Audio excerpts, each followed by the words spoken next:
What a victory for Trump. What a victory for the Constitution. What a victory for the rule of law.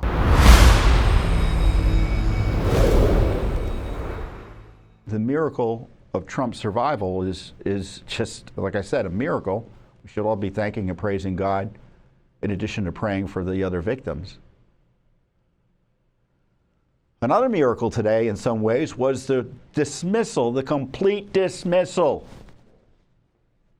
the destruction, the decimation, the takedown of Jack Smith's sham documents case against President Trump in Florida. Judge Aileen Cannon, dismissed completely the charges against Trump and the other defendants there. Why? Because Jack Smith is an unconstitutional appointed prosecutor, unconstitutionally appointed prosecutor. He's rogue. He had no power to do what he did under the Constitution, something that yours truly and Judicial Watch has been saying for years with these rogue special counsels. As we said in the statement for Trump, responding to this massive victory for Trump and the Constitution and the rule of law, this case should never have been brought. There were multiple reasons to dismiss these charges, in my view. But this is a pretty simple reason. Essentially, the Constitution requires that someone who's exercising the awesome and dangerous power that a prosecutor like Jack Smith has needs to be appointed under the constitutional processes requiring that officers of the government be appointed properly, approved by Congress, funded properly by Congress. You just can't slide in your own private little special counsel from outside the government to do your dirty work, which is what they did with Mueller and it's what they did with Jack Smith.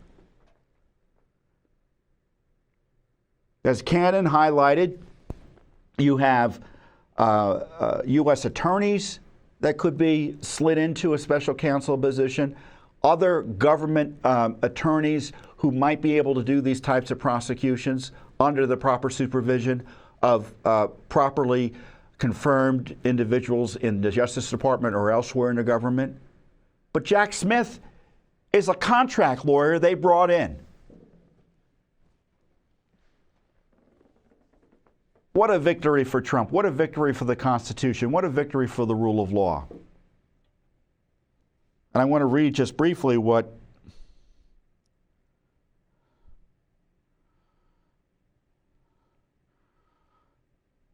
Judge Cannon, who has been viciously attacked for daring to confront the abuses of the Justice Department and for, even worse, as far as the left is concerned, giving Trump a fair hearing, ensuring that his rights are protected. I've been a little bit too busy to see the left's reaction, but I'm sure it's, oh, Judge Cannon is a Trump appointee.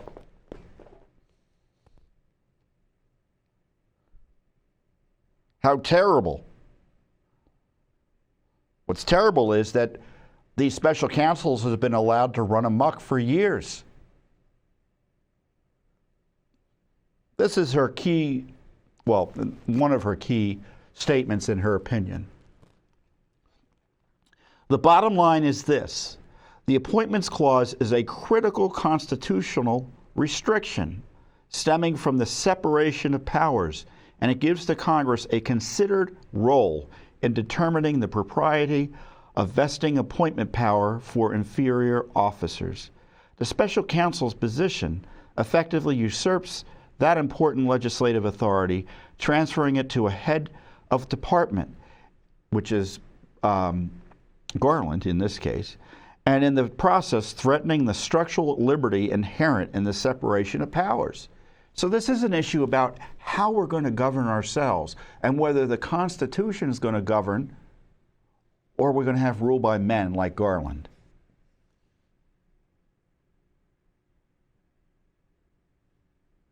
If the political branches wish to grant the Attorney General power to appoint Special Counsel Smith to investigate and prosecute this action with the full powers of a United States Attorney, there's a valid means by which to do so. He can be appointed and confirmed through the default method prescribed in the Appointments Clause, as Congress has directed for United States attorneys throughout American history, which means he has to be confirmed by the Senate. Or Congress can authorize his appointment through enactment of positive statutory law consistent with the Appointments Clause, neither of which has happened. So now the case against Trump, at least for now, is dead in Miami. So it's a big victory for the rule of law, a big victory for the U.S. Constitution. This case should never have been brought.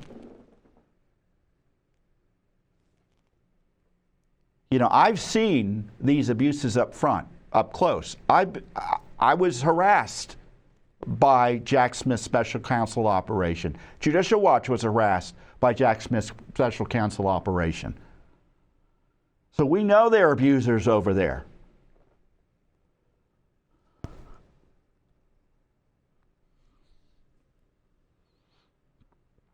And as I say in our release, Judicial Watch has long called out the unconstitutional special counsels and their attendant abuses of Trump and other innocent political targets. And so what does this mean? It means the case in Florida against Trump for now is dead. Now, I'm sure the anti-Trump Justice Department will desperately try to appeal this to the 11th Circuit, which is the Court of Appeals overseeing Judge Cannon, and maybe even to the Supreme Court. In the meantime, these other Supreme Court decisions on immunity, the Fisher case that knocks out, it looks like, part of the obstruction sham charges against Trump up here in Washington, D.C. I think the cases should be dismissed as well, almost out of hand. But the judge up here is a notorious anti-Trump activist, so I don't trust that she'll do the right thing here, but maybe she will. But certainly this is going to raise core issues about the ability of Jack Smith to lawfully bring any of this. What he did now in Florida, according to a federal court judge, is a nullity. I call it the empty set. The charges, there's nothing there. And Jack Smith abused power, or Garland allowed the abuse of power by having Jack Smith come in. And of course, Judicial Watch will continue to investigate and litigate these issues. We have lawsuits to try to get the names of Jack Smith's top people. He doesn't want to tell us who's helping him try to jail Trump.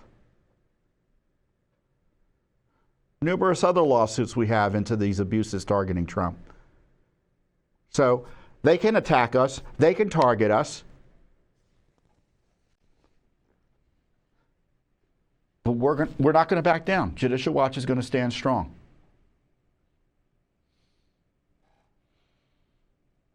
I've been saying that these special counsels are unconstitutional since Mueller came in. And so we've been vindicated. So great news. Great news for Trump. Another vindication and another judicial decision confirming he was abused. His civil rights were abused by unlawful exercises of power by the Biden regime. Thanks for watching. Don't forget to hit that subscribe button and like our video down below.